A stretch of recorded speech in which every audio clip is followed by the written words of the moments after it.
ओमज्ञानतिमिरान्धस्य ज्ञानाञ्जनशलाकया चक्षु उन्मीलितं येन तस्मै श्रीगुरुवे नमः। नमः ॐ विष्णुपादाय कृष्णपृष्ठाय भूतले श्रीमते भक्तिवेदान्त स्वामिन् इति नामिने। नमस्ते सरस्वते देवे गौरवाणी प्रचारिणे निर्विशेष शून्यवादी पाश्चात्य देशतारिणे। जय श्री कृष्ण चैतन्य प्रभु नित्यानंद श्री अद्वैत गदाधर श्रीवासादि गौर भक्तिवृंद। हरे कृष्णा कृष्णा कृष्णा हरे हरे, हरे राम राम राम हरे हरे। हरे कृष्णा। आप सभी का स्वागत है श्रील प्रभुपाद लीलामृत के इन सत्रों में, जहां हम श्री सत्स्वरूप दास गोस्वामी जी द्वारा लिखी पुस्तक श्रील प्रभुपाद लीलामृत के माध्यम से श्रील प्रभुपाद के जीवन को विस्तार रूप में किन परीक्षाओं, किन घटनाओं, किन प्रकार की भगवान की व्यवस्थाओं के बीच में से श्रील प्रभुपाद ने अपने जीवन में एक निष्ठ जो प्रयास रखा, वो भगवत नाम का, कृष्ण भावनामृत चेतना का प्रचार प्रसार करना, जो उनके गुरु द्वारा दिया गया उनको आदेश था, अनुरोध था, मार्गदर्शन युक्त प्रेरणा थी, और जो सीधे सीधे श्रील प्रभुपाद संबद्ध करते थे कि चैतन्य महाप्रभु का इस धराधाम पर अवतार लेने का प्रमुख कारण था। जनमानस को, कलयुग के जनमानस को सरल तरीके से देश, राष्ट्रीयता, जाति से परे मनुष्य को उनकी स्वाभाविक गति का एहसास कराना। तो हम सभी इन सत्रों में आज 22वें सत्र में, जहां हम प्रकरण 9 वृंदावन का एक निवासी, इसके दूसरे भाग को आज पढ़ेंगे। हमने प्रथम भाग में जो पढ़ा उसका संक्षिप्त में बहुत ही पुनरावृत्ति कर लेते हैं, और सत्र के दूसरे खंड में जैसा हम करते आए हैं, सतस्वरूपदास गोस्वामी जी की पंक्ति दर पंक्ति, क्योंकि इसमें किसी शॉर्टकट की आवश्यकता नहीं है। यदि हम घटनाओं को पढ़ रहे हो तो घटनाएं अपने वास्तविक मूल स्वरूप में ही पठनीय होने पर स्मरणकारी होती हैं। तो हम संक्षिप्त में पिछले सत्र की पुनरावृत्ति करते हुए पंक्ति दर पंक्ति श्री सतस्वरूपदास गोस्वामी जी की पुस्तक से आगे बढ़ेंगे। तो संक्षिप्त में श्रील प्रभुपाद वृंदावन के एक निवासी के रूप में वास्तव में दिल्ली से जब वो गमन करते हैं तो वो वर्णन आता है कि किस प्रकार दिल्ली की स्मृति उनके मन मस्तिष्क में रहती है, और दिल्ली से निकलते समय जो विवरण प्रस्तुत किया गया है, किस प्रकार से कारखाने का धुआं, झुग्गी झोपड़ियों के घरों से निकलता हुआ धुआं, इन ये सारा धुआं, और जब वो वृंदावन में प्रवेश करेंगे तो वहाँ की स्वच्छ वातावरण युक्त वायु, उसके बारे में भी वर्णन होगा। तो इसलिए सतस्वरूपदास गोस्वामी जी आरंभ करते हैं कि श्रील प्रभुपाद को यात्रा का बहुत अनुभव था, और उन्होंने विचार किया कि दिल्ली से एक बार, वृंदावन से दिल्ली वो एक बार आते जाते रहेंगे अपनी पत्रिका के प्रकाशन के लिए, उसके संपादन के लिए और वितरण के लिए, और अन्य समय तक, क्योंकि 1953-54 से ही जब झांसी में थे श्रील प्रभुपाद, तब वो संपर्क में थे मंदिर के प्रबंधक से, जो केशी घाट के निकट वंशी गोपाल जी का मंदिर था, उसके प्रबंधक से वो संपर्क में थे।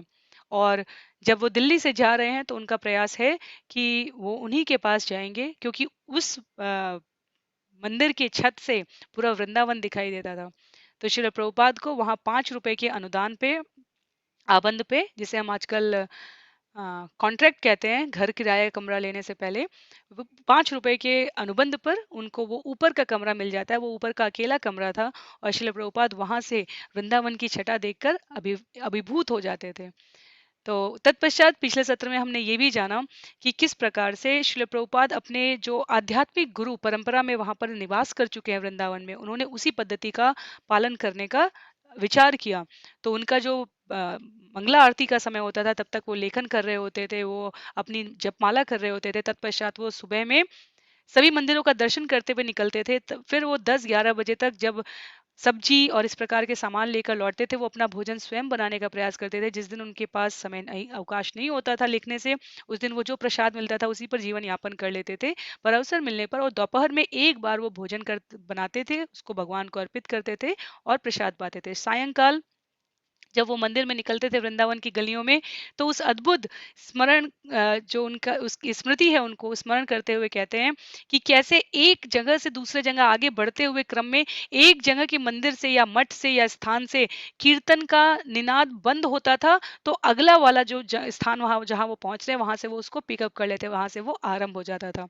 और इस प्रकार श्रील प्रभुपाद अब सब कुछ करते हुए, अब वो 60 वर्ष से ऊपर की अवस्था में चल रहे हैं, अपने जीवन के इस पड़ाव पर जहां वो सुगमता पूर्वक वृंदावन में जीवन यापन कर सकते थे, तो भी उनके मन मस्तिष्क में केवल एक ही स्मृति थी, एक ही ध्येय था, वो ये कि जो राधा कुंड पर गुरु महाराज ने उनको पत्रिका पुस्तक वितरित करने, प्रचार करने, अंग्रेजी भाषा में प्रस्तुत करने के लिए जनमानस को कहा था, उसका वो कार्य किस प्रकार से आसानी पूर्वक लोगों को उपलब्ध करा सके, इसके लिए वो कार्य करते रहे। तो वृंदावन का पिछले सत्र में बहुत ही सुंदर वर्णन आया है, और जिन्होंने वृंदावन भ्रमण किया है उनके लिए भी, और जिन्होंने नहीं किया उनके लिए भी आचार्य हमेशा संस्तुति करते हैं कि हमें अ, जो पुस्तकों में वृंदावन लिखा है उस दृष्टि से वृंदावन का जाके दर्शन करना चाहिए। बाहरी ईंट पत्थर और मनुष्यों की इमारतों के रूप में उसको नहीं देखना चाहिए हमें। श्रील प्रभुपाद ने, जो हमने कल के उद्धरण में पढ़ा था, विशेष रूप से कहा था, जिसे सतस्वरूप दास गोस्वामी जी ने लिखा है कि जिस भूमि को वृंदावन कहते हैं उसकी क्षमता भी असीम है। जैसे कृष्ण की महिमा को कोई नहीं समझ सकता। मैं इसका वाचन करने से पहले आप सभी से अनुरोध करूंगी, जिनके पास पुस्तकें हैं वो पुस्तकों का प्रयोग करें, जिनके पास नहीं है उनके लिए यहाँ पर ये प्रस्तुत किया जा रहा है ताकि हम विषय से अपने आप को आसानी से जोड़ सकें। श्रील प्रभुपाद स्मरण करते हैं, कृष्ण की महिमा को कोई समझ नहीं सकता, यही हाल वृंदावन का था। जिस भूमि को वृंदावन कहते हैं उसकी क्षमता भी असीम है। जब आप वृंदावन जाएं तो आप वहां अब भी आध्यात्मिक वातावरण की असीम शक्ति पाएंगे। यदि आप वृंदावन जाएं तो आप देखेंगे कि वहां अब भी कितने ही संत और महात्मा वृंदावन धाम की उपासना में लगे हैं। जैसे भगवान कृष्ण उपास्य हैं, उसी तरह उनका धाम वृंदावन भी उपासना के योग्य है। तो यहाँ तक हमने पिछले सत्र में पढ़ा था, और ये पैराग्राफ, ये उद्धरण हमें गुरु की दृष्टि से कैसे धाम के दर्शन करने चाहिए उसकी अभिव्यक्ति करता हुआ दिखाई देता है। अब आज के सत्र में आगे बढ़ते हुए, जाना आना कठिन हो रहा था। वे सवेरे की गाड़ी से दिल्ली जाते और वहां रुकने का स्थान न होने के कारण उसी रात वृंदावन लौट आते। इससे उन्हें दिल्ली में अधिक समय नहीं मिल पाता था, और यह खर्चीला भी था। पहले वे श्रीमान गुप्त के साथ ठहरते थे, जो विशुद्ध हृदय वाले सज्जन थे, गीता का नियमित पाठ करते थे और साधुओं को ठहरने के लिए स्थान देते थे। अभय ने श्रीमान गुप्त को अपने बैक टू गॉडहेड और पाश्चात्य जगत में प्रचार करने की अपनी इच्छा के बारे में बताया था। यह अच्छी व्यवस्था थी और अभय अकेले बैठकर लिखते रहते, लेकिन कालांतर में वह कमरा एक दूसरे साधु ने ले लिया। अपने पर कम से कम खर्च करने पर भी अभय के लिए अनुदानों से यात्रा, मुद्रण और डाक व्यय के लिए पर्याप्त धन एकत्रित करना कठिन हो गया। बैक टू गॉडहेड की प्रतियां यूं वितरित कर देना मुश्किल नहीं था, और वे वृंदावन में वैसा कर रहे थे। लेकिन लिखना, संपादन करना, बेचना और अनुदान के लिए लोगों के पास जाना, यह सारा काम एक अकेले आदमी के लिए मुश्किल हो रहा था। मुद्रक श्रीमान जैन आश्चर्य से अभिभूत थे कि एक व्यक्ति ऐसे पत्र को लेकर, जिसे प्रकाशित करने के लिए उसके पास साधन नहीं है, क्यों अपने को ऐसी कठिनाइयों में डाल रहा है। श्रील प्रभुपाद स्मरण करते हैं, मैं बैक टू गॉडहेड के लिए दिन रात काम करता। शुरू में जब मैं गृहस्थ था तब मुझे चिंता न थी कि कोई उसकी कीमत देता है या नहीं देता है। मैं उदारता पूर्वक उसका वितरण करता रहता। लेकिन जब गृहस्थ जीवन छोड़कर मैं अकेले रहने लगा, कभी वृंदावन में, कभी दिल्ली में, या कभी बैक टू गॉडहेड के विक्रय संवर्धन के लिए यात्रा में, तो वे दिन बड़े कठिन हो गए। बैक टू गॉडहेड के पाक्षिक संस्करण का लगातार निकलने वाला 12वां अंक 20 नवंबर 1956 ईस्वी को निकालने के बाद अभय के पास पैसे नहीं रहे। श्रीमान जैन ने साफ कह दिया कि वे केवल मित्रता की खातिर पत्र नहीं छाप सकते। अभय वृंदावन लौट गए और लिखने में लगे रहे, लेकिन छापने की कोई योजना न थी। बैक टू गॉडहेड की आर्थिक विफलता इस कारण थी कि लोगों की अभिरुचि कृष्ण भावनामृत में नहीं थी, उनके पास समय नहीं था। भारत में कुछ साधु विख्यात और प्रभावशाली थे, लेकिन अभय उनमें से नहीं थे। स्पष्ट था कि अपने आध्यात्मिक गुरु से उन्होंने उपदेश का जो अटल ढंग सीखा था, और जिस विच्छेदनकारी शैली में वे खुल्लम खुल्ला प्रतिष्ठित राजनेताओं और पवित्र पुरुषों की आलोचना करते थे, उससे वे लोगों का प्रेम भाव और संरक्षण नहीं जीत सकते थे। भक्ति सिद्धांत सरस्वती ने कहा था, चाटुकारिता मत करो, सच कहो, और यदि कृष्ण प्रसन्न है तो तुम्हें सफलता मिलेगी, धन आएगा। और अभय का इस कथन में दृढ़ विश्वास था। वास्तव में देखा जाए तो श्रील प्रभुपाद की परंपरा के वर्तमान के सभी आचार्य और सभी भक्त जो श्रील प्रभुपाद की शिक्षाओं के प्रचार प्रसार, अध्ययन, आचरण में लगे हुए हैं, उन सबके सामने ये एक महत्वपूर्ण सिद्धांत की तरह है जो सदैव अनेकों प्रकार के आकर्षणों के बीच में सतर्क रहने के लिए मार्गदर्शन करता है। क्या कि चाटुकारिता मत करो।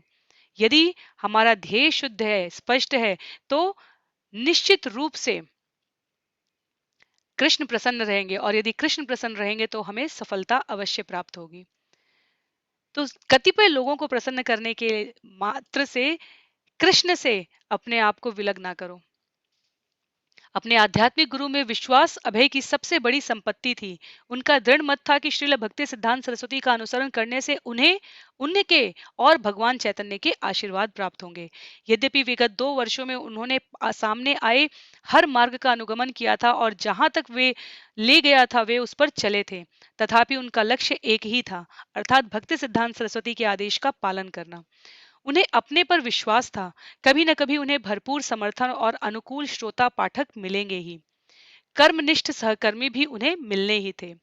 अभय को वृंदावन में अपने एक शिष्य आचार्य प्रभाकर मिश्र का पत्र मिला और उससे अभय के मन में एक विचार आया।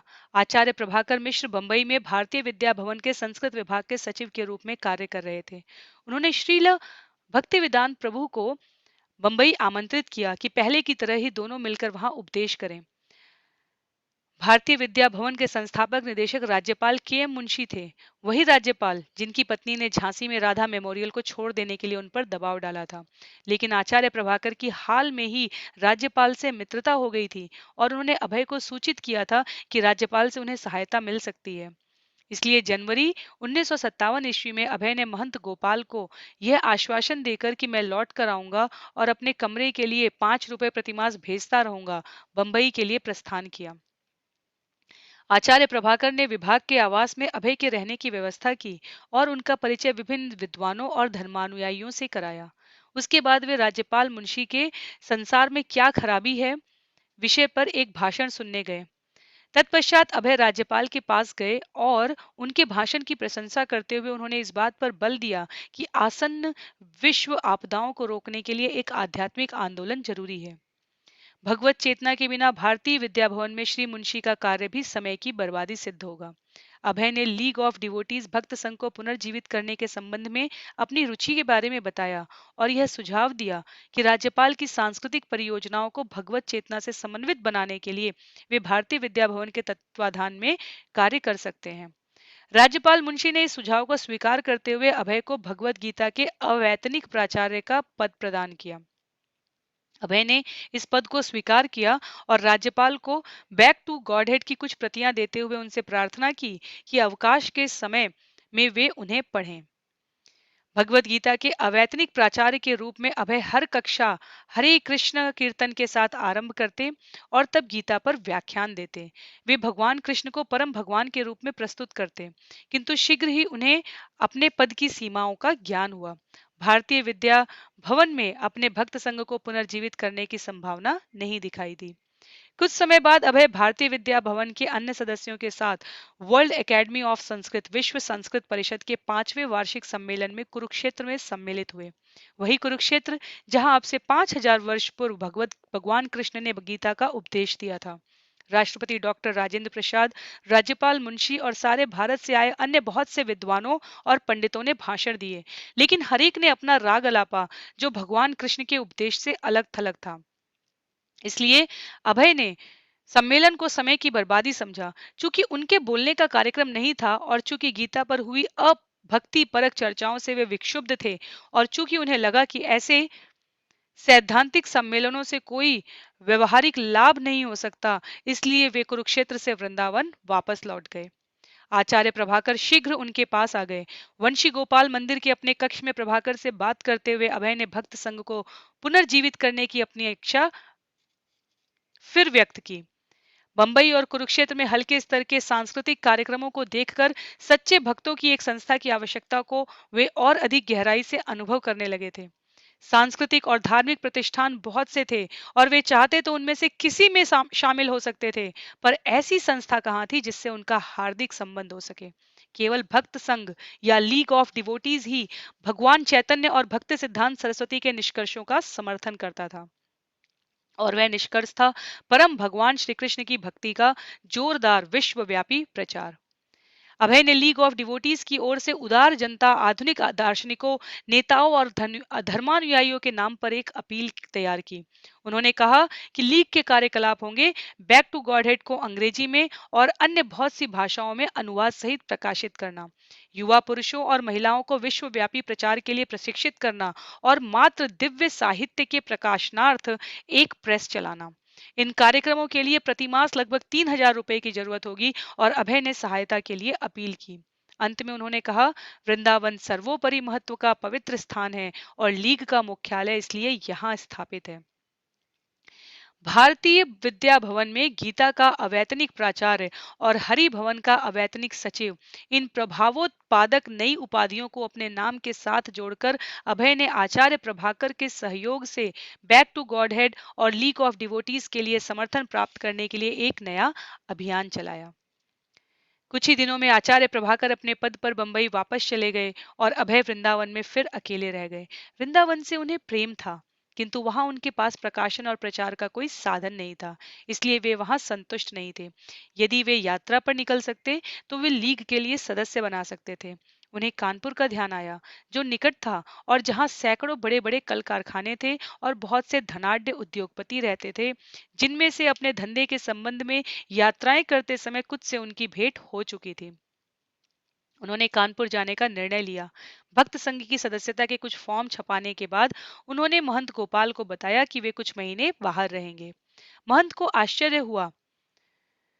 यद्यपि बहुत से वयोवृद्ध साधु जो वृंदावन आते थे वहां टिक जाते थे और कुछ तो यह व्रत भी ले लेते थे कि वे वृंदावन कभी नहीं छोड़ेंगे और यह शांत स्वभाव बाबू बराबर आता जाता रहता है।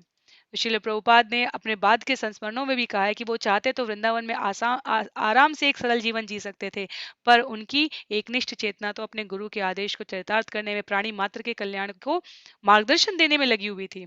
और कई बार ये प्रश्न पूछा गया कि वृंदावन में वास करना या छोड़ना दोनों में कैसे इस बात का निर्णय करें, तो उन्होंने कहा था हमें वृंदावन कभी नहीं छोड़ना चाहिए, पर वृंदावन के बाहर जब हम निकले तो वृंदावन के बारे में बताने के लिए, अर्थात भगवान श्री कृष्ण, उनके भक्तों, उनकी लीलाओं के बारे में बताने के लिए ही हमें वृंदावन का त्याग करना चाहिए। और जब हम ऐसा करते हैं तो हम कहीं भी रहें, वृंदावन हमारे भीतर रहता है, हम वृंदावन के साथ रहते हैं।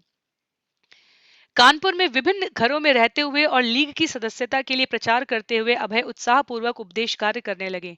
आनंदेश्वर सत्संग मंडल के अतिथि के रूप में वे गंगा के प्रसिद्ध परमट स्नान घाट पर नियमित रूप से व्याख्यान देते थे। उन्होंने विशेष रूप से उद्योगपतियों और शिक्षकों से परिचय प्राप्त किया। वे उनके साथ प्रायः घंटों बैठते और वार्तालाप करते। उनकी मधुर वार्तालाप शैली और समर्पण भावना से बहुत से लोग प्रभावित हुए, लेकिन धन संग्रह बहुत थोड़ा हो पाया। जब वे धनाढ्य उद्योगपतियों से संवैधानिक सदस्य बनने को कहते तो आमतौर पर वे 2 रुपए वार्षिक वाली ग्राहक सदस्यता पसंद करते। उन्होंने प्रशंसा के कुछ पत्र प्राप्त किए और 2 महीने बाद वे कानपुर छोड़कर चले गए। वृंदावन में कुछ महीने रहने के बाद अभय ने बंबई जाकर प्रचार करने का निर्णय लिया। बंबई में उन्होंने शीघ्र ही दम घोटने वाले भारतीय विद्या भवन से संबंध विच्छेद कर लिया और उसका निवास छोड़ दिया। विभिन्न संरक्षकों के घरों में उन्होंने एक बार में एक सप्ताह रुककर और अपने प्रचार कार्य में लोगों की रुचि जगाने की कोशिश की। आचार्य प्रभाकर के एक मित्र ने जब रविवार को अभय द्वारा संध्याकालीन सभा को संबोधित करने का आयोजन किया तो अभय ने उसे स्वीकार कर लिया। स्थापित नियमानुसार वे एक गद्दी पर बैठ जाते, उनके अगल बगल 500 से लेकर 1,000 तक श्रोता इकट्ठे हो जाते। अभय ऊंचे स्वर में भगवत गीता के दर्शन पर बोलते जाते और श्रोता ध्यानपूर्वक उनकी बात सुनते रहते। कई दिन तक संध्या का यह क्रम चला। अभय को व्याख्यान देने के अन्य कई अवसर भी मिले। एक सप्ताह वे बंबई के एक विष्णु मंदिर में कई बार बोले, लेकिन अभय अप्रतिबद्ध श्रोताओं के समक्ष कभी कभी व्याख्यान देने की अपेक्षा कुछ अधिक करना चाहते थे। उनके अंदर यह विश्वास बढ़ता जा रहा था कि उन्हें भारत के बाहर प्रचार करना चाहिए। यह विचार निसंदेह उनके मन में पिछले कुछ समय से बैठा हुआ था। इसका उल्लेख वे भक्त संघ की नियमावली में, झांसी में राधा मेमोरियल की सभाओं में, दिल्ली में बिरला मंदिर की बैठकों में और अन्य कई अवसरों पर कर चुके थे। परिचितों के सामने अनौपचारिक ढंग से तो अपना यह विचार वे सैकड़ों बार व्यक्त कर चुके थे। उनके सारे लेखों में उनका ऐसा स्वप्न गुथा हुआ था। वे किसी भी स्थान की यात्रा करने को तैयार थे यदि अंग्रेजी में प्रचार करने का शील भक्ति सिद्धांत सरस्वती का आदेश वे पूरा कर सकें। भारत में अंग्रेजी बोलने वालों की संख्या थोड़ी थी, इसलिए अभय पाश्चात्य जगत में जाने का स्वप्न बराबर देखते रहे। यदि वे बंबई, दिल्ली और कानपुर जा सकते थे तो लंदन या न्यूयॉर्क क्यों नहीं जा सकते थे, जहां लाखों करोड़ों लोग अंग्रेजी बोलते थे और भगवान चैतन्य के संदेश से अनजान थे। कानपुर के एक उद्योगपति वेद प्रकाश को लिखते हुए अभय ने अपने विचार को स्पष्ट किया। भगवान चैतन्य ने कहा था, प्राणी नाम उपकाराय, अर्थात सभी जीवित प्राणियों के कल्याण के लिए। युद्ध के मैदान में रेड क्रॉस के लोग घायलों की प्राथमिक चिकित्सा करते हुए पहले उनको लेते हैं जिनके बच जाने की आशा रहती है। यद्यपि उनके मन में सभी घायल सैनिकों के प्रति समान भाव होता है, किंतु जिनके बचने की आशा नहीं रहती, कभी कभी उनकी उपेक्षा हो जाती है। भारत में स्वराज्य मिलने के बाद भी लोगों की मनोवृत्ति अधिकतर इंग्लैंड निर्मित विचारों पर आधारित है। यह एक लंबी कहानी है, किंतु संक्षेप में भारत के नेता धर्मनिरपेक्ष सरकार के नाम पर हर वस्तु में विदेशों का अनुकरण कर रहे हैं। उन्होंने भारत की आध्यात्मिक संपदा की निधि को सावधानी पूर्वक ताक पर रख दिया है और वे पश्चिम की भौतिकतावादी जीवन पद्धति का अनुसरण करने में लगे हैं। उनके सभी कार्य गलत निर्णयों वाले, निराश, अपूर्ण और छद्म से भरे हुए हैं। भारत का वैदिक ज्ञान ऊपर लिखित सभी दोषों से मुक्त है, लेकिन हम भारतवासियों से वर्तमान में ऐसे आश्चर्यजनक वैदिक ज्ञान की उपेक्षा हो रही है। यह उसके गलत उपयोग के कारण है। तो ये वो स्थिति है जो किसी राजनीतिक प्रेरणा से नहीं लिखी है। ये एक संत ने, एक साधु ने अपनी वास्तविक अनुभूतियों को व्यक्त करते हुए कहा कि वास्तव में अगर कोई पूछे कि श्रील प्रभुपाद इतना प्रचार कार्य क्यों बाहर जाके करने के लिए क्यों उद्यत थे, क्योंकि उनका कहना था कि स्वतंत्रता प्राप्त भारत अभी भी मानसिक रूप से पराधीन था। जो तत्कालीन सरकार थी, उसने जब तक किसी भी विषय पर विदेशी स्टैंप ना लगा हो, धर्मनिरपेक्ष होने के नाम पर विदेशों का अनुकरण कर रही थी अंधाधुंध। और इस स्थिति में जो आध्यात्मिक ज्ञान था वो एक ताक पर रख दिया गया था और भौतिकतावादी जीवन पद्धति जिसमें निराशा थी, अपूर्णता थी, छद्म से भरा व्यवहार था, जो नहीं है उसी को प्रस्तुत करने का जो भाव था। श्रील प्रभुपाद कहते हैं कि इस माहौल में आध्यात्मिक चेतना को जगा पाना बहुत मुश्किल है। अगर विदेशी लेबल के साथ आए हुए वस्तु को, सामान को, ज्ञान को ही वर्तमान भारतीय सरकार प्रोत्साहित कर रही है, तो निश्चित रूप से पहले मेरा विदेश जाकर, जो श्रील प्रभुपाद के गुरु भविष्य में देख चुके थे कि योग योगा बनकर लौट कर आता है तो वो सर्वत्र पूजित हो जाता है। और घर में संस्कार रूप में प्रतिदिन यदि योग करने के लिए कहा जाए तो उसे पिछड़ेपन का प्रतीक समझा जाता था। तो श्रील प्रभुपाद उसी विचार से कानपुर के इन उद्योगपति को सूचित करते हुए आगे लिखते हैं, यह वेदांत सूत्र हमारे देश में विभिन्न दलों के अनाधिकारी व्यक्तियों द्वारा प्रस्तुत किया जा रहा है और इस तरह जनता को दिग्भ्रमित किया जा रहा है। भारत के नेताओं, उद्योगपतियों और योजना निर्माताओं के नवजात राष्ट्रीय उत्साह में वेदांत सूत्र या भगवत गीता के भी संदेश को समझने का समय या इच्छा नहीं है। मानवता के कार्य आप बिना सही मार्गदर्शन के नहीं कर सकते। अस्तु, विदेशों में प्रचार करने के मेरे विचार का आशय यह है कि वे ज्ञान की भौतिक वृद्धि से उब गए हैं। वे वेदांत सूत्र या भगवत गीता के मार्गदर्शन भरे संदेश को आधिकारिक ढंग से पाना चाहते हैं। और मुझे विश्वास है कि जब यूरोप और अमेरिका आदि के लोग उसे स्वीकार कर लेंगे तो भारत भी पुनः अपने आध्यात्मिक जीवन को लौट जाएगा, क्योंकि भारतवासियों की इस समय अपनी ही संपत्ति की उपेक्षा करके भीख मांगने की आदत हो गई है। यह मेरा दृष्टिकोण है, लेकिन जो भी हो, हमें केवल सेवा के अवसर का सदुपयोग करना चाहिए। प्रचार को अधिक व्यापक बनाने का उनका एक तरीका बैक टू गॉडहेड की प्रतियां भारत के बाहर के देशों को भेजना था और अनुदानकर्ता बनने के लिए लोगों को प्रोत्साहित करने के उद्देश्य से उन्होंने यह प्रसिद्ध किया कि अनुदानकर्ता का नाम पत्रिका के प्रत्येक अंक में प्रकाशित किया जाएगा। उनकी आकांक्षा अधिक से अधिक अनुदान प्राप्त करने, पत्रिका की अधिक से अधिक प्रतियां छापने और उसे 50 से अधिक देशों को भेजने की थी। उन्होंने संख्या निश्चित कर दी। अमेरिका को 10,000 प्रतियां भेजनी थी, अर्जेंटीना को 500, बेल्जियम को 500, ब्राजील को 500, वर्मा को 1,000, कनाडा को 500, चिली को 500, चीन को 10,000, रूस को 10,000, इंग्लैंड को 10,000 आदि आदि। लेकिन अनुदानकर्ता और अनुदान कभी हाथ नहीं आए और बैक टू गॉडहेड की योजनाएं कभी सफल नहीं हुई। अभय ने पाया कि एक और भारत के शिक्षित और संस्कृत वर्ग के लोग अपनी आध्यात्मिक संस्कृति को ठुकरा रहे थे, तो दूसरी ओर धार्मिक प्रवृत्ति की जनता हिंदुत्व के नाम पर प्रचारित परस्पर विरोधी और अनाधिकृत सिद्धांतों की बाढ़ से उलझन में पड़ रही थी। एक दिन एक चौंका देने वाला दृष्टांत उनके सामने तब आया जब वे 1958 की ईस्वी की ग्रीष्म ऋतु में बंबई में प्रचार कर रहे थे। एक ऐसे समुदाय द्वारा भागवत सप्ताह का प्रचार विज्ञापन किया जा रहा था जिसकी शिक्षाओं का भागवत के सच्चे परंपरा रूप से विरोध था। भागवत श्रीमद् भागवत भक्ति का सर्वश्रेष्ठ शास्त्र था, कृष्ण का साहित्यिक अवतार था, किंतु भागवत सप्ताह के आयोजक श्रीमद् भागवत का उपयोग निर्विशेषवाद सिखाने और भगवान कृष्ण के महत्व को हीन बनाने में कर रहे थे। मित्रों के माध्यम से अभय को ऐसी अपमानजनक बैठकों के बारे में मालूम हुआ और अंत में 28 जुलाई 1958 ईस्वी को उन्होंने भागवत सप्ताह के मुख्य आयोजक श्री रतन सिंह को यह प्रार्थना करते हुए लिखा कि वे श्रीमद् भागवतम से अपने को दूर रखें। सविनय सूचित करता हूं कि भागवत सप्ताह के आयोजन के संबंध में आपका आमंत्रण मुझे बंबई सांस्कृतिक केंद्र के सचिव के माध्यम से प्राप्त हुआ। मैं जानता हूं कि मायावादियों द्वारा अबोध जनता को दिग्भ्रमित करने के लिए भागवत सप्ताह किस प्रकार मनाया जा सकता है। इसलिए न केवल मैंने समारोह में भाग नहीं लिया, अपितु मैंने दूसरों को भी उसमें सम्मिलित न होने की सलाह दी। कारण यह है कि पवित्र भागवत का पाठ ऐसे लोगों द्वारा किया जा रहा है जिनकी पहुंच उस महान धर्मशास्त्र तक नहीं है। उसका पाठ तो केवल ऐसे मुक्त व्यक्ति ही कर सकते हैं जो सभी आडंबरपूर्ण धार्मिकताओं से स्वतंत्र हो चुके हैं। कुछ मित्रों ने, जो आपके भागवत सप्ताह में सम्मिलित हो चुके हैं, मुझे बताया है कि आपकी सभा में कृष्ण की लीलाओं की किस तरह गलत व्याख्या की गई थी, केवल यह बहाना देकर कि कृष्ण के व्यक्तित्व को अनैतिकता के दोष से बचाना है। भविष्य के इन अबोध श्रोताओं के लाभ के लिए महाराज परीक्षित श्रीपाद सुखदेव गोस्वामी को भगवान कृष्ण की रास लीलाओं के स्पष्टीकरण के बारे में पहले ही पूछ चुके थे। रास लीला की दिव्य प्रकृति के विषय में किसी मायावादी या लौकिक नैतिकतावादी को क्षमा याचक होने की जरूरत नहीं है। लीला जो है वह है। श्लोक संख्या 30 में वर्जित किया गया है कि कोई सांसारिक व्यक्ति रासलीला सुने या किसी सांसारिक व्यक्ति से रासलीला सुनी जाए। आपकी संस्था में श्रोता और व्याख्यानकर्ता दोनों सांसारिक हैं और मूर्खता वश उनका रासलीला में सम्मिलित होना रुद्र का अनुकरण करने के समान होगा जो विष के सागर का पान कर गए थे। अभय ने चेतावनी दी कि ऐसी धार्मिक प्रवंचना के विरुद्ध कानूनी कार्यवाही की जा सकती है, लेकिन भागवत सप्ताह चलता रहा और सैकड़ों प्रवंचित हुए। तब नहीं अपितु आज भी ऐसे अनेकों नेक कार्यक्रम जारी हैं जिसमें कथित रूप से नैतिकतावादी साबित करने के लिए भगवान कृष्ण की लीलाओं को असत्य रूप में प्रकट किया जाता है।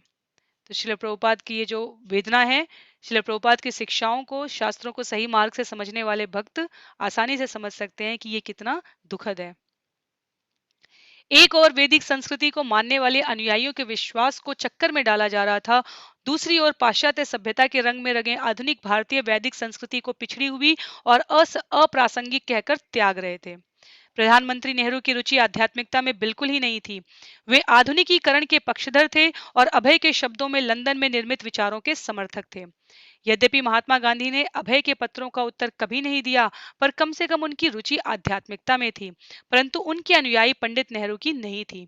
तब भी भारत के नेता जिस तरह अपने देश की आध्यात्मिक विरासत को त्याग रहे थे, उससे चिंतित होकर अभय ने पंडित नेहरू को लिखने का निश्चय किया। यद्यपि बंबई में अभय लगभग बेघर बार थे, तो भी 1958 ईस्वी के अगस्त में उन्होंने साहसपूर्ण पूर्वक प्रधानमंत्री को लिखा और अपना यह विश्वास प्रकट किया कि भारत की आध्यात्मिक संस्कृति को न केवल देश में पुनर्जागृत करना चाहिए, वरन उसका वितरण पाश्चात्य जगत में भी होना चाहिए। उन्होंने पंडित नेहरू को स्मरण कराया कि प्राचीन यूनान से लेकर अणु युग तक पाश्चात्य जगत केवल भौतिकता में डूब रहा था और इसलिए उसे शांति कभी नहीं मिली। यदि नेहरू भी भौतिकता के पथ का अनुसरण करते रहे तो उसका परिणाम केवल विग्रह और युद्ध होगा। इसलिए भारत को पाश्चात्य जीवन पद्धति का अनुसरण करने में अपना समय नष्ट नहीं करना चाहिए। आपने स्वीकार किया है कि भारतीय संस्कृति की स्थिति बहुत उच्च कोटि की है, फिर भी आप भौतिक संपन्नता ज्ञान की वैज्ञानिक उन्नति द्वारा लाना चाहते हैं, लेकिन वह वैज्ञानिक ज्ञान क्या है? आध्यात्मिकता भी उन्नत वैज्ञानिक ज्ञान है। वैज्ञानिक ज्ञान की भौतिक उन्नति सामान्य जनता को भौतिक संपन्नता भी नहीं दे सकती। क्या आप समझते हैं कि बिना घोड़े की गाड़ी से या दूरभाष या रेडियो संप्रेषण या इस तरह की अन्य क्षणिक जीवन सुख सुविधाओं से भौतिक संपन्नता की प्राप्ति हो सकती है? नहीं, ऐसा नहीं हो सकता। भौतिक संपन्नता का अर्थ है कि लोगों के पास खाने को या अपने शरीर को पूर्णतया स्वस्थ रखने के लिए पर्याप्त हो। क्या आप समझते हैं कि आपकी विभिन्न योजनाओं से ऐसी भौतिक संपन्नता आ गई है, या आधुनिक पाश्चात्य सभ्यता ऐसी संपन्नता ला सकती है? यदि ऐसी संपन्नता आ भी जाए, तो भी अशांति जारी रहेगी जब तक कि जीवन में आध्यात्मिक संतोष न आए। शांति का रहस्य यही है। ऐसी भौतिक संपन्नता आने के बाद भी अशांति का क्रम जारी रहेगा जब तक उसमें आध्यात्मिक चेतना ना आ जाए, आध्यात्मिक संतोष ना आ जाए, और शांति का यही रहस्य है। और श्रील प्रभुपाद ने इतने संक्षेप में ये लिखा है, पर वो हर जगह इस बात को उद्घोषित करते रहे हैं कि यदि हम भौतिक समस्याओं का समाधान पाना चाहते हैं तो हमें आध्यात्मिक मार्ग अपनाना होगा। भौतिक समस्याओं का समाधान भौतिक व्यक्तियों और भौतिक विधियों द्वारा संभव नहीं है। पाश्चात्य देशों में गए बिना भी अभय ने अपना यह विश्वास प्रकट किया कि अमेरिका के, यहाँ तक कि रूस के लोग भी आध्यात्मिक अनुभूति के लिए लालायित हैं। केवल भौतिक उन्नति से उन्हें संतोष नहीं हो सकता। इसलिए पंडित नेहरू को चाहिए कि भारत का आध्यात्मिक ज्ञान देकर पश्चिम के अपने मित्रों की सहायता करें। दरिद्रता का अर्थ ज्ञान की दरिद्रता है। चंद्रगुप्त के काल में प्रधानमंत्री चाणक्य घास फूस की झोपड़ी में रहते थे, लेकिन वे भारत के अधिनायक थे। महात्मा गांधी ने स्वेच्छा से तथाकथित गरीब आदमी की तरह रहना स्वीकार किया और वे भारत के भाग्य विधाता बने। लेकिन क्या वे दरिद्रता से आक्रांत थे? उन्हें अपने आध्यात्मिक ज्ञान पर गर्व था। इसलिए आध्यात्मिक ज्ञान ही किसी व्यक्ति को संपन्न व्यक्ति बनाता है, ना कि रेडियो सेट या मोटर कार। 1930-1940 ईस्वी के बीच नेहरू परिवार अभय के प्रयाग फार्मेसी से दवाएं खरीदता था, और अभय ने अब इलाहाबाद के एक पुराने मित्र के नाते पंडित नेहरू से प्रार्थना की। जिस तरह अभय ने महात्मा गांधी से प्रार्थना की थी, उसी तरह उन्होंने नेहरू से प्रार्थना की कि वे अपनी राजनीतिक जिम्मेदारियों को छोड़ दें और संसार के एक जनप्रिय सज्जन की भांति अपने जीवन का शेष भाग इस संगठित आध्यात्मिक आंदोलन को देकर पश्चिम के भौतिकतावादी विज्ञान और भारत की आध्यात्मिक अनुभूतियों के बीच एक वास्तविक सामंजस्य स्थापित करें। गांधी को लिखे गए पत्र की तरह नेहरू को लिखे गए पत्र का भी कोई उत्तर नहीं आया। अभय के बंबई के पहले के परिचितों में एक भूमिपति श्रीमान हरवंश लाल थे, जिन्होंने अभय को एक बार विश्वास दिलाया था कि जब भी जरूरत होगी वे अभय के आवास की व्यवस्था कर देंगे। 1958 ईस्वी के ग्रीष्मकाल में अभय हरवंश लाल से मिलने गए, लेकिन पता चला कि वे पाश्चात्य देशों को गए हैं। जब अभय को यह मालूम हुआ कि हरवंश लाल केवल व्यवसाय के लिए ही नहीं वरन एक सांस्कृतिक मिशन पर गए हैं, तो उनके मन में एक भारतीय के पाश्चात्य जगत में सांस्कृतिक मिशन पर जाने की सराहना का विचार उदय हुआ। उन्होंने हरवंश लाल को अपने ठहरने के लिए स्थान के विषय में लिखा और सांस्कृतिक मिशन की अपनी धारणा भी प्रस्तुत की। अभय को मालूम था कि पश्चिम के बहुत से लोग भारतीय संस्कृति का सम्मान करते हैं। अपने जर्मन गुरु भाई से वे सुन चुके थे कि यद्यपि जो भारतीय पश्चिम में और विशेषकर जर्मनी में गए थे उनका अच्छा स्वागत हुआ, तो भी कभी-कभी उनके भारतीय संस्कृति के अपने ज्ञान की परीक्षा ली जाती थी। इसलिए अभय ने हरवंश लाल को सलाह दी थी कि वे अपनी यात्रा में भारतीय संस्कृति के सही निष्कर्ष को लोगों के सामने रखें। मैं समझता हूँ कि आवश्यकता की इस घड़ी में, जबकि मानव समाज के सिर पर अणु बम मंडरा रहा है, लोगों को भारतीय संदेश की जरूरत है। इसलिए जब आप वहां गए हैं, कृपा करके उन विदेशों की जनता के कल्याण के लिए कार्य आरंभ करें। स्पष्ट था कि अभय को स्वयं वहां जाना अच्छा लगता था। उन्होंने स्मरण कराया कि उनके आवास के लिए हरवंश लाल ने वादा किया था। मैं बंबई में समुचित आवास व्यवस्था न होने के कारण अपना समय बड़ी असुविधा में बिता रहा हूँ, लेकिन यात्रा पर निकले हरवंश लाल को पत्र नहीं मिल पाया। यथाशीघ्र पाश्चात्य देश को जाने के इच्छुक अभय बंबई में अपने एक गुरु भाई कृपा सिंधु के पास गए और उनसे सहायता की मांग की। कृपा सिंधु स्मरण करते हैं, वे मेरे घर पर आए और अमेरिका जाने के लिए उन्होंने मुझसे सहायता मांगी। उन्होंने मुझे बैक टू गॉडहेड की कुछ प्रतियां दी और कहा कि उन्हें लोगों को दिखाकर मैं उनके लिए सहायता मांगू। मैंने इस संबंध में कुछ करने का प्रयत्न किया। मैंने अभय बाबू का परिचय एक बड़े उद्योगपति हेमराज खंडेलवाल से कराया। मैं भी उनके साथ गया। हम तीनों साथ बैठ गए और मैंने हेमराज को बताया कि अभय पश्चिम के देशों में जाना चाहते हैं। वे एक सच्चे भक्त हैं, लेख लिख रहे हैं और बहुत सारे कार्य कर रहे हैं, लेकिन हेमराज ने अंत में सहायता नहीं की। कृपा सिंधु ने अभय को बताया कि बंबई के गौड़िया मठ की सहायता कभी-कभी सिंधिया स्टीमशिप लाइसेंस की मालकिन, व्यवसाय जगत की जानी मानी धर्मपरायण महिला श्रीमती सुमति मोरारजी ने की थी। अभय ने उनसे मिलने की कोशिश की, लेकिन वे मिल ना सके। तथापि उनकी भेंट श्रीमती मोरारजी के एक कर्मचारी से हुई जो सिंधिया कंपनी के उप प्रबंधक थे। उन्होंने अभय की बात सुनी और अभय को यह देखकर आश्चर्य हुआ कि उनका उत्तर उदार था। सिंधिया कंपनी के उप प्रबंधक ने अभय को एक सच्चा साधु समझकर उनकी हिंदुस्तान से संयुक्त राज्य की समुद्री यात्रा पर 50% रियायत देने की पेशकश की। उन्होंने इसे लिखकर भी दे दिया। अभय तुरंत अपना पासपोर्ट और प्रवेश पत्र प्राप्त करने के प्रयत्न में लग गए, लेकिन वे आधा किराया भी नहीं जुटा सके। 1956 ईस्वी में वे दिल्ली में संघर्षरत और आवासहीन रहे थे, और अब जब उन्होंने वृंदावन से बाहर रहकर गत 2 वर्ष की अपनी यात्राओं पर विचार किया, तो उन्हें लगा कि उनकी स्थिति में सचमुच कोई सुधार नहीं हुआ था। कदाचित कृष्ण नहीं चाहते थे कि इस तरीके से उन्हें सफलता मिले, लेकिन एक ठोस चीज उन्होंने अवश्य प्राप्त कर ली थी। वह थी पश्चिम के देशों में जाने और वहां प्रचार कार्य करने का दृढ़ निश्चय। वहां उन्हें सफलता अवश्य मिलेगी। अभय वृंदावन वापस आए, अकेले और गरीबी की हालत में। वे 62 वर्ष के हो गए थे, लेकिन अवकाश ग्रहण करने की बात नहीं सोच रहे थे। उनकी चित्त वृत्ति पहले से भी अधिक विवेचनशील और वैराग्यमय हो रही थी, क्योंकि उन्हें कुछ ही लोग जानते थे और वे लिखने में लगे रहना चाहते थे। इसलिए उन्होंने अपने को सबसे अलग रखा। वृंदावन के अधिवास के रूप में वहां के गंभीर शांत वातावरण में उन्हें आनंद आया। वे एकांत में बैठकर अपनी खिड़की के बाहर शांतिपूर्ण ढंग से प्रवाहित होती यमुना का दृश्य देखा करते। केशी घाट का पड़ोस शांत था, यद्यपि सूर्योदय के पूर्व कुछ भक्तों के नहाने और मंत्रोच्चारण करने की आवाज सुनाई देती।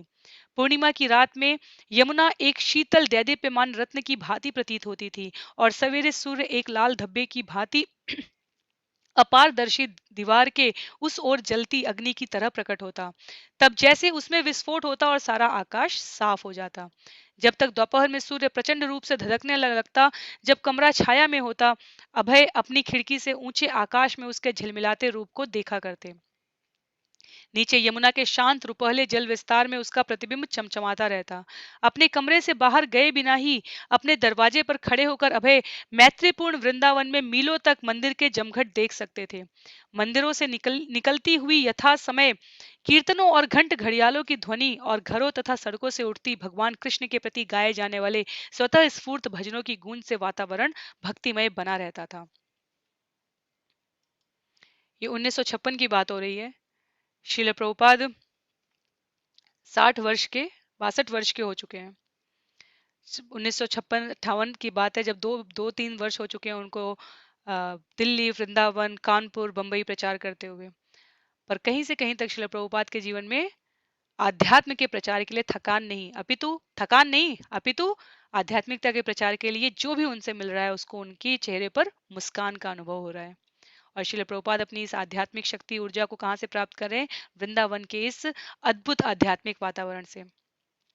अपने बरामदे में अभय बिना किसी विघ्न बाधा के जप कर सकते थे। वे सादा, लगभग निश्चिंत, कम से कम भौतिक आवश्यकताओं वाला जीवन यापन कर रहे थे। रात में वे थोड़ा विश्राम करते, दोपहर में अल्प प्रसाद ग्रहण करते और बहुत सादे पहनावे से काम चलाते थे। उन्हें ना किसी की चाटुकारी करनी थी, ना किसी का भरण पोषण करना था, ना किसी के जीवन की व्यवस्था करनी थी। उनका मन स्वतंत्र था और उनकी बुद्धि स्वतंत्र थी, और दोनों ही उनके आध्यात्मिक गुरु की सेवा के विचार में निरंतर निरत रहते थे। उनकी वर्तमान परिस्थितियां उन्हें आगे के महत् कार्य के लिए तैयारी जैसी लगती थी। अवस्था अधिक हो जाने पर भी उन्हें लगता था कि उन्होंने अपना कार्य अभी आरंभ ही किया है, लेकिन उनमें आत्मविश्वास था। एक अखिल विश्व भक्त संघ स्थापित करने का वे दिव्य स्वप्न देख रहे थे। वह कोरा स्वप्न नहीं था, यद्यपि वे निश्चय पूर्वक नहीं जानते थे कि वह कैसा रूप ग्रहण करेगा, लेकिन वे अपना कर्तव्य जानते थे। फिलहाल वे अपने लेखों और पुस्तकों के माध्यम से अपने दिव्य स्वप्न की, जो उनके आध्यात्मिक पूर्व गुरुओं का भी स्वप्न रहा था, व्याख्या करने में लगे थे। फिर ज्यों ही संभव होगा वे पाश्चात्य देशों में जाएंगे। वे इस निष्कर्ष पर पहुंच चुके थे कि पश्चिम के लोग आध्यात्मिक बोध से रहित भौतिक रूप से सुविधा संपन्न जीवन से संतुष्ट नहीं थे। परम सत्य का संदेश उन्हें भारतीयों से भी अधिक ग्राह्य होगा। वे जानते थे कि उन्हें जाना चाहिए, और यदि कृष्ण की इच्छा हुई तो वे अवश्य जाएंगे। अभय वृंदावन में बहुत किफायत के साथ रहते थे। वे हर आमदनी और खर्च का ठीक हिसाब रखते थे। उनके पास सावधानी पूर्वक रखी हुई एक खाता बही थी, मानो वे कोई बड़ा व्यवसाय चला रहे हों। यद्यपि उनकी खरीदारी थोड़े दूध, कुछ सब्जियों, खाना पकाने के लिए कोयले और बस के टिकटों तक सीमित थी, डाक के टिकटों पर उनका व्यय सबसे अधिक था। अभय ने एक बंगाली कविता लिखी, वृंदावन भजन। उसके प्रारंभिक पद विशेष रूप से आत्मविवेचक और व्यक्तिगत थे। अनुशासन, आत्मसंयम, आत्मनिष्ठ, आत्मतत्व परमहंस व्यक्ति का जीवन कैसा होता है, श्रील प्रभुपाद के जीवन चरित्र को पढ़ते, सुनते, समझते समय हमें इसका वास्तविक परिचय प्राप्त हो रहा है। श्रील प्रभुपाद की ये कविता बहुत ही सुंदर है और हम सब इसको भावमय तरीके से समझने का प्रयास करें तो इसका परिणाम भी अद्भुत होगा। मैं वृंदावन धाम में अकेला बैठा हूँ। इस मनोदशा में मुझे बहुत सी अनुभूतियां हो रही हैं। मेरे पत्नी, लड़के, लड़कियां, पोते सभी हैं, लेकिन मेरे पास धन नहीं है, इसलिए वे निष्फल वैभव हैं। कृष्ण ने मुझे भौतिक प्रकृति के नग्न रूप का बोध करा दिया है। उनके बल से आज यह सब मेरे लिए स्वादहीन हो गया है। यस्याहम अनुग्रहणामि हरिष्ये तद धनम शनैः। मैं जिस पर कृपा करता हूँ उसका धन धीरे धीरे हर लेता हूँ। सर्व कृपामय की इस कृपा का बोध मुझे किस प्रकार हुआ। हरेक ने मेरा त्याग कर दिया है मुझे धन विहीन देखकर। पत्नी, संबंधी, मित्र, भाई, हर एक ने। यह दुर्गति है, लेकिन इस पर मुझे हंसी आती है। मैं अकेला बैठता हूँ और हंसता हूँ। इस माया रूपी संसार में मैं सचमुच किससे प्रेम करता हूँ। मेरे प्रिय माता पिता अब कहाँ चले गए हैं, और कहाँ गए हैं मेरे सभी पूर्वज जो मेरे अपने ही लोग थे। मुझे उनका समाचार कौन देगा, बताओ कौन। और इस पारिवारिक जीवन का जो कुछ शेष रह गया है वह एक नामावली मात्र है। जैसे सागर जल के ऊपर का फेन बिन फिर सागर में लीन हो जाता है, इस माया संसार का खेल उसी तरह का है। न कोई माता है, न पिता या निजी संबंधी। सागर के फेन की तरह वे सब अल्पकाल तक रहते हैं। जैसे सागर जल का फेन फिर सागर में लीन हो जाता है, वैसे ही पांच तत्वों से बना यह शरीर विनाश को प्राप्त होता है। शरीर में आबद्ध आत्मा इस तरह कितने शरीर धारण करता है, उसके सारे संबंधी केवल उसके अल्पकालिक शरीर से संबंधित होते हैं। किंतु आध्यात्मिक मंच पर बंधु हर एक आपका संबंधी है। इस संबंध में माया की गंध नहीं होती, परम भगवान हर एक के आत्मा है। उनके संबंध से विश्व का हर जीव अन्य से अभिन्न है। बंधु, आपके सभी संबंधी, सभी संख्यातीत जीव जब कृष्ण के संबंध से देखे हैं तो सामंजस्य पूर्ण लगते हैं। कृष्ण को विस्मृत कर जीव इंद्रिय भोग चाहता है और परिणाम रूप वह माया में दृढ़ता से जड़ता जाता है।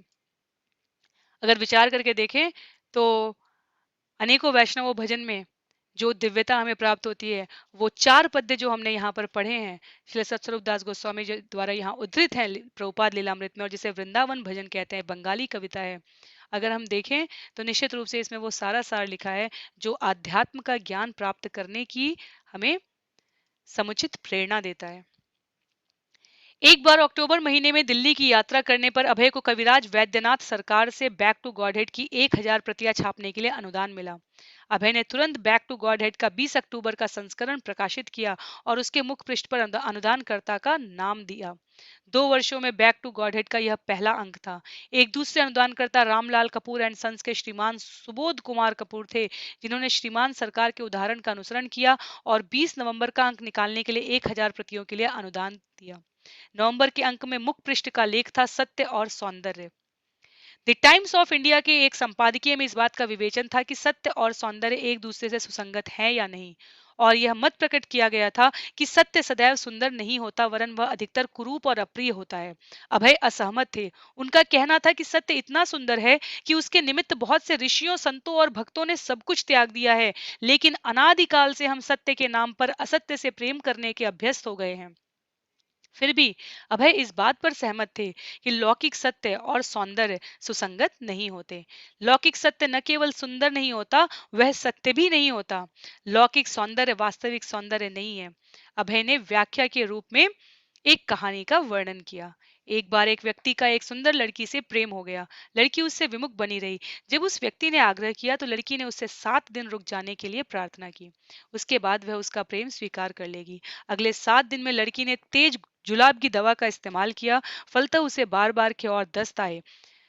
इन्हें वह एक बाल्टी में रखती गई। इस प्रकार वह तथाकथित सुंदर लड़की दुर्बल काय होकर कंकाल मात्र रह गई। उसका रंग काला हो गया और सुंदर आंखें खोपड़ी के कोटर में धंस गई। प्रेमी व्यक्ति निश्चित समय पर खूब सज धज कर और सुशील बनकर गया और एक प्रतीक्षारत लड़की से, जो बहुत खिन्न दिखाई देती थी, उस सुंदर लड़की के बारे में पूछा जिसने उसे वहां बुलाया था। वह व्यक्ति पहचान नहीं सका कि प्रतीक्षारत लड़की वही सुंदर लड़की थी जिसके बारे में वह पूछ रहा था। वह बहुत दयनीय अवस्था में थी, लेकिन वह मूर्ख मनुष्य लड़की के बार बार बताने पर भी उसे पहचान न सका। दवा के प्रभाव से ही यह सब हुआ था। उसका रूप बदल गया था। अंत में लड़की ने उस बलवान पुरुष को अपने सुंदरता की कहानी बताई और कहा कि उसने अपने सुंदरता के तत्वों को अलग करके उन्हें बाल्टियों में एकत्र कर दिया है। उसने यह भी कहा कि वह पुरुष बाल्टियों में एकत्रित सुंदरता के रसों का आनंद ले सकता है। लौकिक प्रेमी पागल पुरुष सुंदरता के रसों को देखने को सहमत हो गया और इस प्रकार वहां पहुंचाया गया जहां पतले दस्त और कै का ढेर जमा था जिससे असहनीय दुर्गंध निकल रही थी। इस तरह सुंदरता के रस की पूरी कहानी उसके लिए उद्घाटित हो गई। अभय ने बल देते हुए लिखा कि जो साहित्य श्री भगवान के परम सत्य और सौंदर्य का वर्णन नहीं करता वह कै और दस्त से बढ़कर नहीं है, चाहे वह काव्य और दर्शन के ही रूप में क्यों न प्रस्तुत किया जाए। मानक नैतिकता लेख में अभय ने व्याख्या की कि नैतिकता ऐसे कार्य का मानदंड है जिससे श्री भगवान प्रसन्न हो। धर्म शास्त्रों में ऐसे नैतिक विधान हैं जो अवैध यौन संबंध, पशु वध, मादक द्रव्य सेवन और द्यूत क्रीड़ा मना करते हैं। अभय ने कहा कि सार्वजनिक नेता के रूप में महात्मा गांधी की सफलता इन नैतिक सिद्धांतों के पालन करने के कारण थी। अभय ने विवाह की वैदिक प्रथा की भी प्रशंसा की। यौवनारंभ होने पर एक स्त्री को पुरुष की इच्छा होती है और यदि वह अवधि के बीच उसका विवाह नहीं कर दिया जाता और उसे युवा लड़कों से मिलने मिलने जुलने दिया जाता है तो या तो उस लड़की का या युवा लड़के का पतन संभावित है। परिवर्तित होती हुई सामाजिक परिस्थितियों में भी अभय का तर्क था कि स्त्री पुरुष को एक दूसरे के साथ अविवाहित संबंध केवल इसलिए नहीं करना चाहिए कि सामाजिक परिस्थितियां बदल रही हैं, क्योंकि स्त्री के साथ अवैध संबंध सारी अनैतिकता की शुरुआत है। तो जब हम ये पढ़ते हैं स्त्री के साथ, ये समान रूप से शिला प्रभुपाद ने उदाहरण भी दिया है, समान रूप से पुरुषों पर भी लागू होती है। शिला प्रभुपाद स्त्री विरोधी नहीं थे, इसलिए इस उद्बोधन को पढ़ के हमें किसी प्रकार के कुतर्क को अपने हृदय में स्थान नहीं देना है। अवैध स्त्री पुरुष संबंध ये शिला प्रभुपाद द्वारा दिए गए नियमों में आता है। ये श्रीमद् भागवतम में आता है, जहां महाराज परीक्षित ने कलयुग को रहने के जो 4 स्थान दिए हैं जो अधर्म के मूल हैं, उसमें अवैध स्त्री पुरुष संबंध है। तो ये परस्पर दोनों के लिए समान रूप से कहा गया है। तो इस प्रकार ये नवंबर अंक के शिला प्रभुपाद के back to Godhead magazine के पत्रिका के लेखों के नाम के सत्य और सौंदर्य था। उसके बाद उन्होंने नैतिकता पे लेख लिखा जिसको हमने अभी पढ़ा, और अब ये तीसरा है भ्रांत विद्वान। भ्रांत विद्वान लेख में अभय ने डॉक्टर राधाकृष्णन के द्वारा संपादित भगवत गीता के संस्करण की कड़ी आलोचना की, विशेषकर नवम अध्याय के 34वें श्लोक की, जिसमें भगवान कृष्ण कहते हैं कि मनुष्य को उनका सदैव चिंतन करना चाहिए और उनका भक्त होना चाहिए। डॉक्टर राधाकृष्णन की टिप्पणी थी कि यह अवतारी कृष्ण नहीं है जिनके प्रति हमें पूर्णतः समर्पित होना है, वरन उसके प्रति जो अजन्मा, अनादि और शाश्वत है और जो कृष्ण के माध्यम से बोलता है। यद्यपि भगवत गीता का स्पष्ट अर्थ यही है कि हमें परम भगवान कृष्ण के प्रति समर्पित होना चाहिए, लेकिन राधा कृष्णन की तरह निर्विशेषवादी लोग इस स्पष्ट अर्थ को अपने वाक जाल से अस्पष्ट कर देते हैं। तो शिला प्रभुपाद की आपत्ति थी उन सभी भगवत गीता पर टीकाएं और टिप्पणियां लिखने वाले विद्वानों से। राधा कृष्णन एक नाम है यहाँ पर क्योंकि उन्होंने उसको उस समय वहां पर प्रस्तुत किया है, पर अनेकों अनेक जो भगवत गीता के संस्करण है शिला प्रभुपाद की उससे असहमति इसलिए है क्योंकि लोग उसमें मेरा मत है ऐसा। जब भगवान श्री कृष्ण ने शरीर रूप में, साकार रूप में रहकर लीला की, तो वो परम पूर्ण पुरुषोत्तम भगवान श्री कृष्ण जिनके बारे में वेद में कहा गया है, उनको अजन्मा और अनेकों अनेक प्रकार के छद्म शब्दों में आवरण करने का जो प्रयास किया जाता है, वो शिला प्रभुपाद को और शिला प्रभुपाद से पूर्ववर्ती आचार्यों को किसी भी प्रकार ग्राह्य नहीं था। इसलिए सत्य का साथ देते हुए शिला प्रभुपाद ने अजन्मा, अनादि, शाश्वत जो कृष्ण के माध्यम से बोलता है, नहीं वो कृष्ण ही है, परम पूर्ण पुरुषोत्तम भगवान श्री कृष्ण है, इस अवधारणा को सुस्पष्ट करने के लिए इस लेख में उन्होंने अपनी लेखनी के द्वारा कड़े शब्दों में सत्य को प्रस्तुत किया। श्रील भक्ति सिद्धांत सरस्वती के तिरोधान दिवस पर अभय को अपने आध्यात्मिक गुरु के वियोग की तीव्र अनुभूति हुई। वे भली भांति समझते थे कि भक्ति सिद्धांत के उपदेश उनकी भौतिक उपस्थिति से अधिक महत्वपूर्ण थे, और यह कि उनके आध्यात्मिक गुरु वस्तुतः अपने उपदेशों में उपस्थित थे। इस प्रकार अभय सदैव ही अपने आध्यात्मिक गुरु के साथ रहते आए थे। तब भी उस पुण्य तिथि पर अभय को वियोग की अनुभूति हुए बिना न रही। उन्हें याद आया कि किस तरह 1932 ईस्वी में वे एक गृहस्थ और नए शिष्य थे। उस समय वे इतनी सेवा करने के लिए स्वतंत्र नहीं थे जितने आज हैं, किंतु उन्हीं दिनों में वे अपने आध्यात्मिक गुरु को प्रत्यक्ष देख सके थे, उनके समक्ष प्रणति निवेदित कर सके थे, उनके प्रसाद का उच्छिष्ट ग्रहण कर सके थे, उनके साथ चल सके थे, उनकी आवाज सुन सके थे और उनकी कृपा दृष्टि पा सके थे। अभय को उनसे अपने मिलने के अवसरों की याद आती रही। श्रील भक्ति सिद्धांत का मिशन कितना जोरदार था। उनके छापे खाने रात दिन चलते रहते थे, उनसे पत्रिकाएं, पुस्तकें और दैनिक नदियां प्रकाश पत्र निकलते रहते थे, और यूरोप प्रचार के लिए संभावनाओं से पूर्ण एक नया क्षेत्र था। श्रील भक्ति सिद्धांत सरस्वती ठाकुर के संचालन में गौड़ीय मठ ने माया की शक्तियों के विरुद्ध युद्ध छेड़ दिया था और श्रील भक्ति सिद्धांत ने अपने सभी भक्तों को निर्भय बना दिया था। अभय अपने आध्यात्मिक गुरु की सेवा के लिए सदैव तत्पर थे। वे गौड़ीय मठ के मुख्यालय कलकत्ता में रहकर सेवा करना चाहते थे, लेकिन वे सेवा कैसे करें इसका ठीक पता उन्हें नहीं था, जब तक कि श्रील भक्ति सिद्धांत सरस्वती का अंतिम पत्र उन्हें प्राप्त नहीं हो गया। अभय ने अपने आध्यात्मिक गुरु के तिरोधान के बाद के 20 साल से भी अधिक समय पर दृष्टिपात किया। गौड़ीय मठ का उसके नेताओं द्वारा विध्वंस हो गया था और अंधड़ में गिरे पत्तों की भांति सभी लोग बिखर गए थे। जो क्षति हुई वह अकथनीय थी और यह कहानी पुरानी पड़ चली थी कि बड़े बड़े सन्यासियों ने किस प्रकार अपने आध्यात्मिक गुरु के आदेशों का उल्लंघन किया, एक दूसरे के विरुद्ध षड्यंत्र रचे, झगड़े किए और मुकदमे लड़े, हिंसापूर्ण दलगत संघर्ष हुए और झूठे लोगों ने विश्व आचार्य होने के दावे किए। और कौन सा दल था जो सही रास्ते पर था? नहीं, दोनों गलत थे, बिल्कुल गलत, क्योंकि गौड़ीय मठ का विघटन हो गया था। अब दर्जनों छोटे मोटे मठ बन गए थे, कोई प्रचार कार्य नहीं रह गया था, पहले जैसा वास्तविक प्रचार कार्य नहीं था। जब सिंह गुरु अभय ने मायावादियों के दिलों में डर पैदा कर दिया था और जोरदार युवा प्रचारकों का दल सारे भारत और विश्व में फैला दिया था। और गौड़ी मठ के विघटन में सबसे बड़ी हानि सामान्य जनता की, भक्तों की हुई, जिन्हें माया के प्रहारों से मुक्ति दिलाने का अब कोई मार्ग नहीं रह गया था। श्रील भक्ति सिद्धांत सरस्वती ने एक आध्यात्मिक क्रांति आरंभ की थी, किंतु वह क्रांति अब माया द्वारा विजित हो गई थी। गौड़ीय मठ के अवशिष्ट खंड आत्मसंतुष्ट संकीर्ण मन निशक्त इकाइयों के रूप में स्थापित हो गए थे और इससे हानि सामान्य जनता की हुई। अभय अपने आध्यात्मिक गुरु की स्मृतियां टटोलते रहे। उन्हें इस बात से सुरक्षा की अनुभूति हुई कि श्रील भक्ति सिद्धांत सरस्वती के साथ उनका संबंध वैसा ही था और अभी तक चल रहा था। तब भी उन्हें लाचारी अनुभव हुई। वे अपने आध्यात्मिक गुरु के अंग्रेजी में प्रचार करने के आदेश का पालन परिश्रम पूर्वक कर रहे थे, लेकिन उनकी प्रत्यक्ष उपस्थिति के बिना वे अपने को बहुत छोटा और अकेला पाते थे। ऐसे मौकों पर उनके मन में अपना परिवार और व्यवसाय छोड़ने की बुद्धिमानी पर शंका होने लगती थी। श्रील भक्ति सिद्धांत की अनुपस्थिति और गौड़ीय मठ के विघटन पर परिताप प्रकट करते हुए उन्होंने बंगाली में विरह अष्टक शीर्षक से एक कविता की रचना की। तो श्रील प्रभुपाद को संताप यदि अपना परिवार और व्यवसाय छोड़ने का होता था, तो वो इसलिए नहीं कि वो कोई कठिनता पूर्वक जीवन जी रहे थे, इसलिए कि वो अपने गुरु के आदेश का पालन करने के लिए स्वयं को बहुत अकेला और छोटा अनुभव कर रहे थे। तो इसीलिए कहा जाता है आचार्यों का संताप भी भौतिक समस्याओं से दहे होने के पश्चात, उनसे तप्त होने के बाद नहीं होता है। वो यदि आध्यात्मिकता की चेतना का प्रचार उस स्तर तक नहीं कर पाते, तो वो उनको संताप की तरह लगता है। तो विरह अष्टक की पंक्तियां कुछ इस प्रकार है। श्रील प्रभुपाद, आप दुखग्रस्त जीवात्माओं के प्रति सदैव दयालु हैं। आपके विरह की इस बेला पर मुझे केवल निराशा दिख रही है। दया की असीम सागर नित्यानंद ने माया का खंडन करके असीम भगवत प्रेम के सागर का वितरण किया। जाति गोसाई ने स्रोत अवरुद्ध कर दिया, किंतु अपने आगमन से हे स्वामी आपने माया का भंडा फोड़ किया। इस प्रकार एक बार फिर हर एक प्रेम के सागर में निमज्जित हुआ, मुझ जैसा पतित, अकिंचन और पापी भी।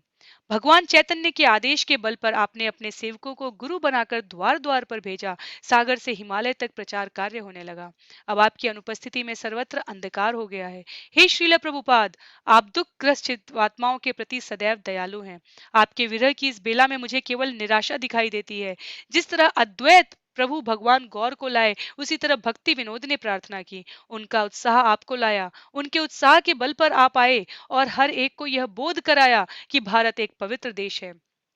जो कोई भारत देश में जन्म लेता है, उसे चाहिए कि पहले अपने जीवन को श्रेष्ठ बनाए और तब दूसरे को उपदेश दे। इस महामंत्र का संदेश आपने सर्वत्र प्रचारित किया। अब आपकी अनुपस्थिति में हे स्वामी सर्वत्र अंधकार है। आपका कृपा सागर फिर अवरुद्ध कर दिया गया है। इस घोर दुख के भाले से मेरा हृदय छिद गया है। भगवान चैतन्य के संदेश के बिना केवल किंग कर्तव्य विमूढ़ता का राज है। इससे हर वैष्णव आपके विरह से दग्ध है।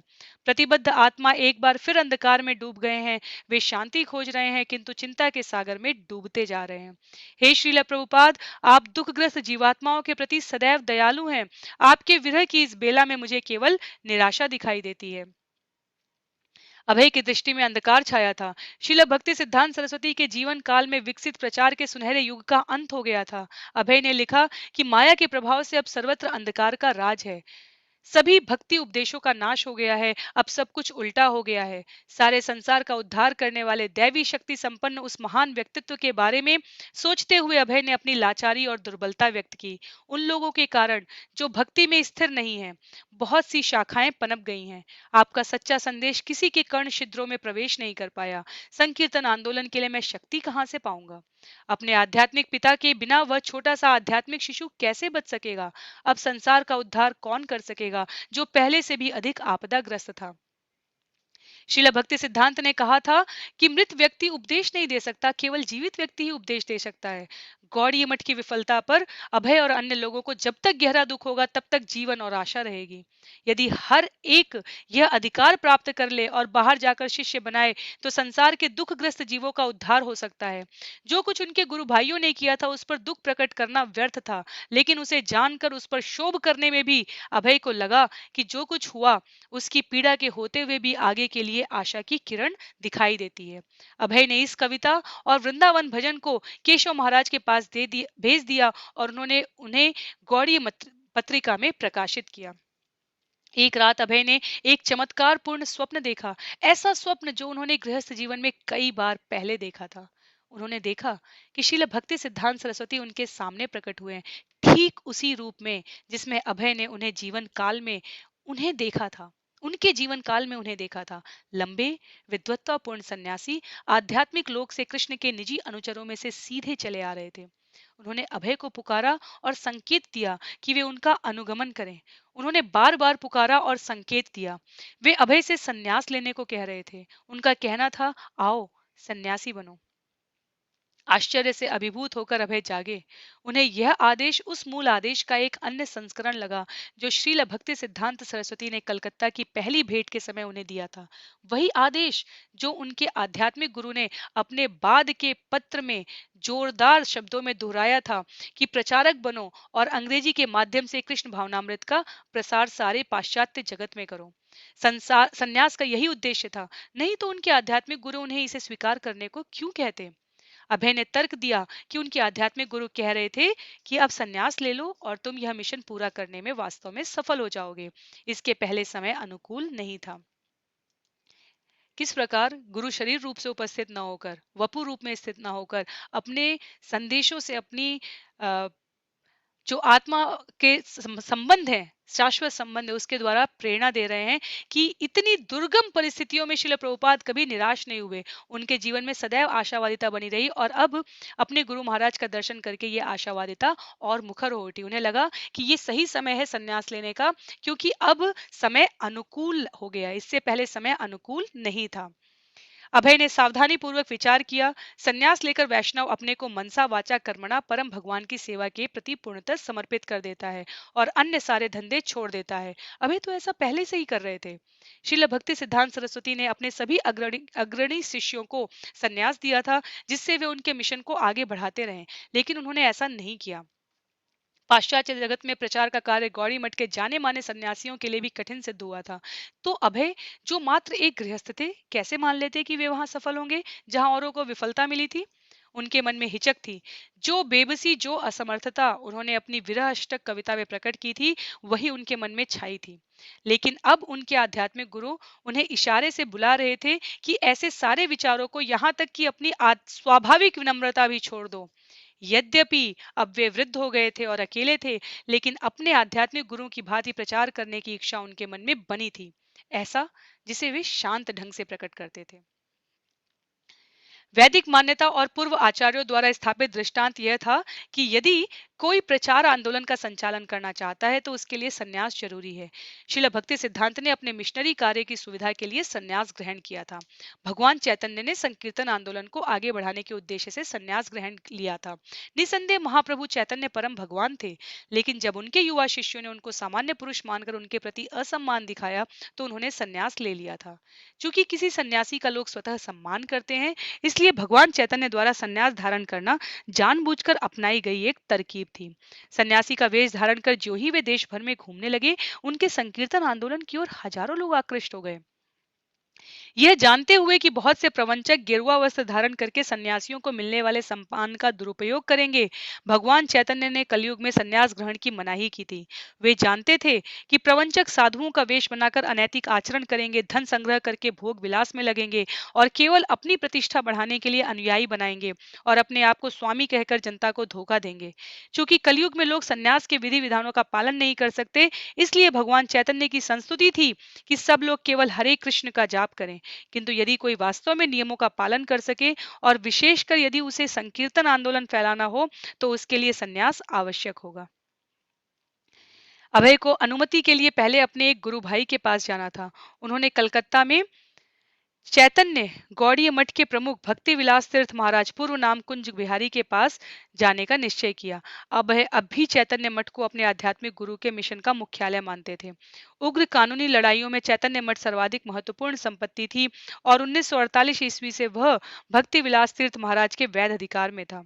यद्यपि अब हर सन्यासी का अपना स्थान या अपने स्थान थे, लेकिन गौड़ीय मठ की सत्ता का प्रतिनिधित्व केवल चैतन्य मठ और भक्ति विलास तीर्थ महाराज करते थे। अभय को लगा कि यदि उन्हें सन्यास लेना है और अमेरिका में प्रचार के लिए जाना है, तो अपने कार्य में सहायता के लिए उन्हें पहला अवसर चैतन्य मठ को देना चाहिए। अप्रैल 1959 ईस्वी में अभय ने भक्ति विलास तीर्थ महाराज को लिखा और उनसे सन्यास के विषय में और चैतन्य मठ द्वारा अपनी कुछ पांडुलिपियों को छापने के बारे में पूछा।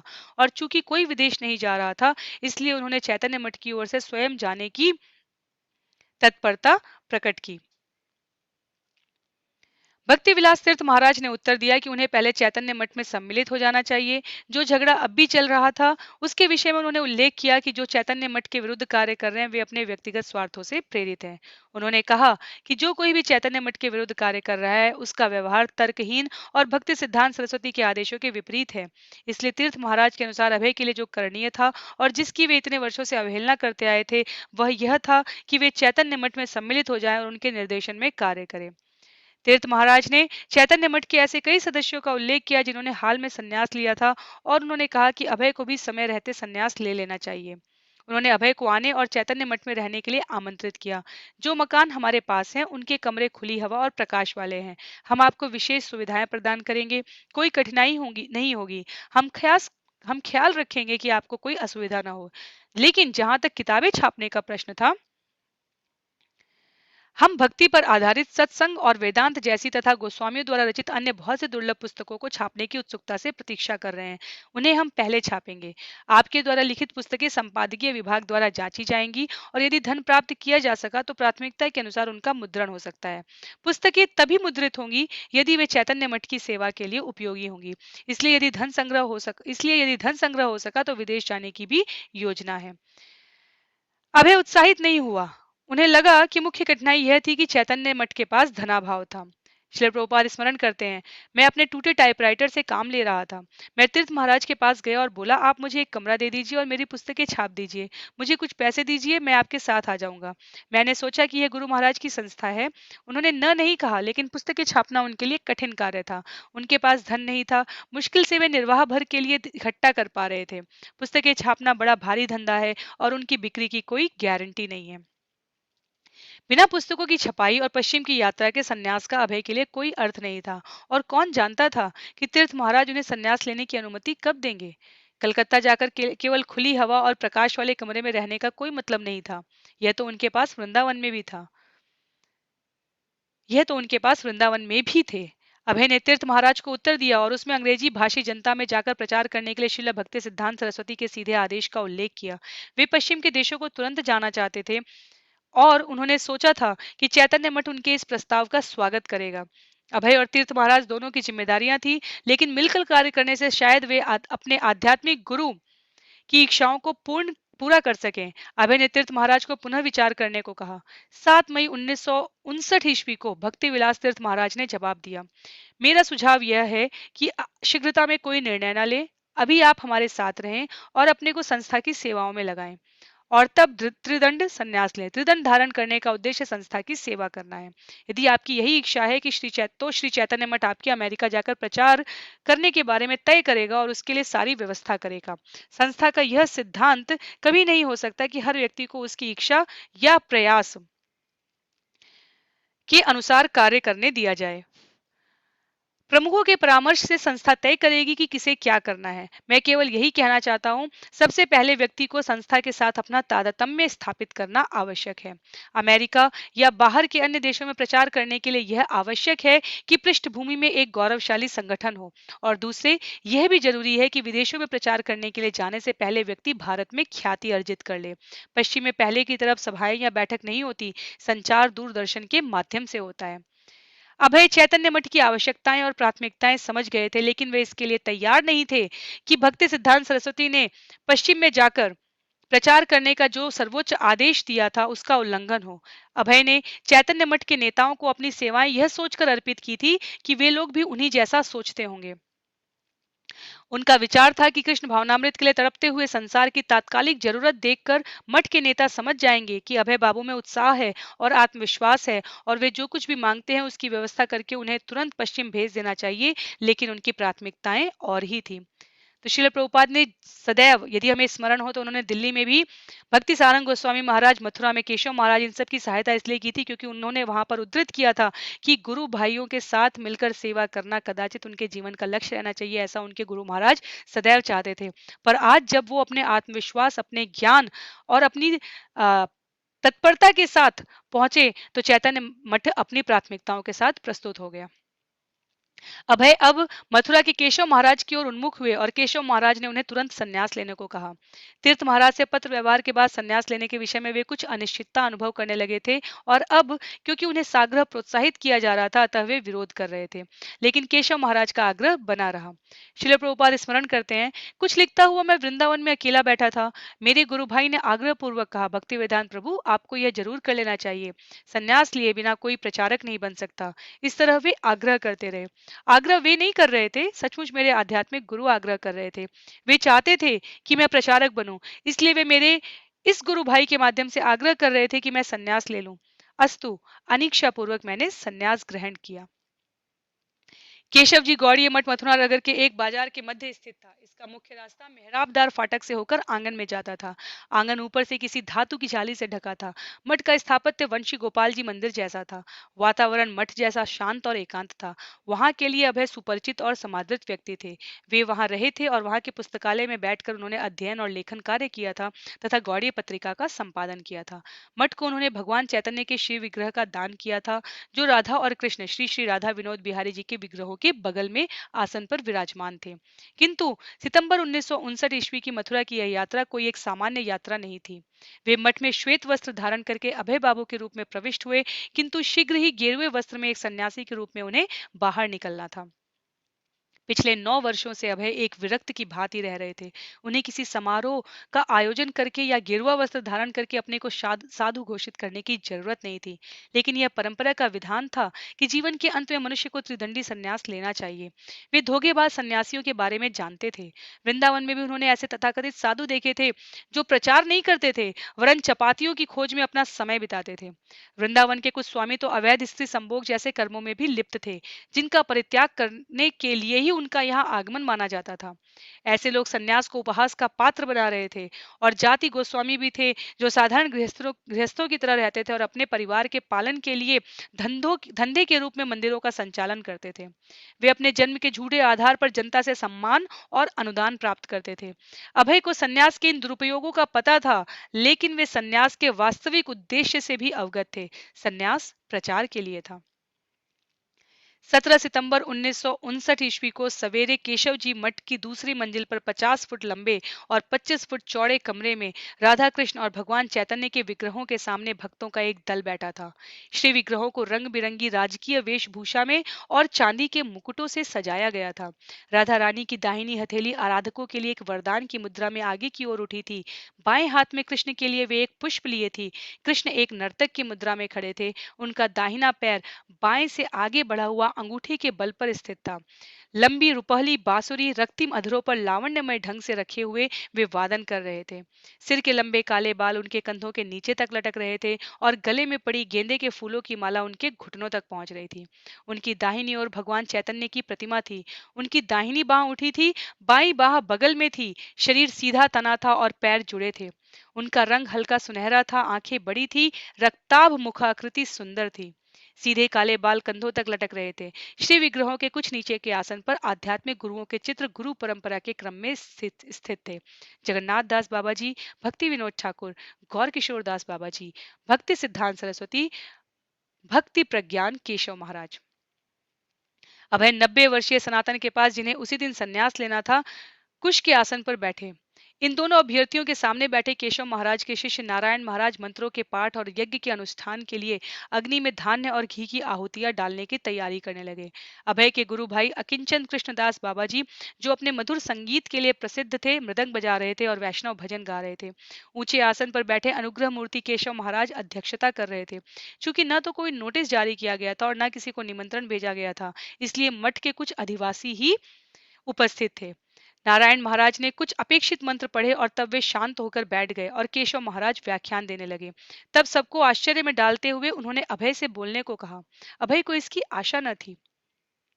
अपने चारों ओर बैठे भक्तों के समुदाय पर उन्होंने दृष्टि डाली तो वे समझ गए कि सबकी सामान्य भाषा हिंदी थी। केवल केशव महाराज और कुछ अन्य अंग्रेजी बोलने वाले थे, लेकिन उन्हें मालूम था कि उनको अंग्रेजी में ही बोलना है। अभय के भाषण के बाद प्रत्येक नवदीक्षित को उसका संन्यास दंड प्राप्त हुआ, जो सिर जितना ऊंचा था और 4 बेतों को एक में बांध करके बनाया गया था और गेरुए वस्त्र से पूर्णतः आच्छादित था। हर सन्यासी को सन्यासी के वस्त्र दिए गए, एक गेरुआ टुकड़ा धोती के लिए, एक टुकड़ा ऊपर पहनने के लिए और 2 टुकड़े कोपीन के लिए। गले में पहनने के लिए उन्हें तुलसी की माला भी मिली और मिला संन्यास मंत्र। केशव महाराज ने कहा कि आज से अभय का नाम भक्ति वेदांत स्वामी महाराज होगा और सनातन का मुनि महाराज। समारोह के पश्चात दोनों नए सन्यासियों का फोटो खींचा गया। वे अपने सन्यास गुरु के अगल बगल खड़े थे, जबकि गुरु महाराज कुर्सी पर बैठे थे। केशव महाराज ने अभय पर कोई बंधन नहीं लगाया। उन्होंने उनको केवल प्रोत्साहित किया कि वे प्रचार में लगे रहें। तब भी अभय को मालूम था कि ऐसी भक्ति वेदांत स्वामी बनने का मतलब केवल यह नहीं था कि वे परिवार, घर, उसकी सुख सुविधा और अपना धंधा छोड़ रहे हैं। यह तो वे 5 वर्ष पूर्व कर चुके थे। श्वेत वस्त्र छोड़कर गेरुए वस्त्र पहनने का और अभय बाबू की जगह भक्ति वेदांत स्वामी महाराज कहलाने का विशेष महत्व उस आदेश में निहित था जो उन्होंने प्राप्त किया था, उस प्रतिबद्धता में जो अटल थी। अब तो वह समय आने ही वाला था जब भक्ति वेदांत स्वामी पश्चिम की यात्रा पर जाएंगे, जैसा कि भक्ति सिद्धांत सरस्वती का आदेश था। यह उनके सन्यास के नए पद की उनकी यह उपलब्धि होगी। गौड़ीय पत्रिका में सन्यास संस्कार का विवरण छपा, जिसमें श्रीमद भक्ति वेदांत स्वामी महाराज के जीवन चरित्र और उनके जीवन की महत्वपूर्ण घटनाओं का समावेश था। विवरण का अंतिम अंश इस प्रकार था। हिंदी, अंग्रेजी और बंगाली में लेख लिखने के उनके उत्साह और योग्यता को देखकर भक्ति सिद्धांत सरस्वती महाराज ने उनसे त्रिदंडी संन्यास लेने को कहा। पिछले 1 साल से वे संन्यास लेने के लिए तैयार थे। भाद्र मास में जिस दिन विश्वरूप ने संन्यास ग्रहण किया, उसी दिन भक्ति वेदांत स्वामी ने श्री केशव जी गौड़ीय मठ में वेदांत समिति के संस्थापक भक्ति प्रज्ञान केशव महाराज से संन्यास धारण किया। उनको संन्यास आश्रम स्वीकार करते और विरक्त जीवन की लीला भूमि में प्रवेश करते देखकर उनके प्रति हमारे हृदय में प्रेम और उत्साह उमड़ा है। तो 17 सितंबर वो दिन है जब अभय चरण डे श्री श्री भक्ति वेदांत स्वामी महाराज के नाम से संन्यास ले रहे हैं। ये अध्याय वृंदावन का एक निवासी यहीं पर समाप्त होता है और अगले अध्याय से हम अगले अध्याय को हम अगले सत्र में आरंभ करेंगे। इस अध्याय में समेटने के लिए बहुत कुछ था और उसको बीच में इस प्रकार से छोड़ देना उस पूरी धार को व्युति क्रम में ले जाने रोकने जैसा था और इसलिए हमने इस सत्र को तनिक अधिक समय लेकर पूरा करने का प्रयास किया है। तो वृंदावन का एक निवासी ये सत्र ये अध्याय 2 सत्रों में पूरा करने का इसलिए प्रयास किया गया क्योंकि इसमें श्रील प्रभुपाद की आंतरिक अनुभूतियों का इस प्रकार से बाह्य अभिव्यक्तिकरण हुआ है। आंतरिक अनुभूति थी गुरु महाराज के आदेश को पालन करने के लिए और उसके लिए जो जब जैसे आवश्यक लगा है न्याय संगत शास्त्र सम्मति से श्रील प्रभुपाद ने उसे किया और उसी क्रम में श्रील प्रभुपाद ने केशव मठ में श्री केशव महाराज से संन्यास प्राप्त किया है। तो इसी के साथ आज का ये सत्र समाप्त करते हैं। अगले सत्र में श्रील सतस्वरूप दास गोस्वामी जी द्वारा लिखी पुस्तक के अगले प्रकरण का हम अध्ययन, मनन और आचरण करने का जो सार गृह तत्व हैं उनको ग्रहण करने का प्रयास करेंगे। शिल प्रभुपाद की जय, शिल गुरुदेव की जय, अनंत कोटि वैष्णव वृंद की जय। हरे कृष्णा।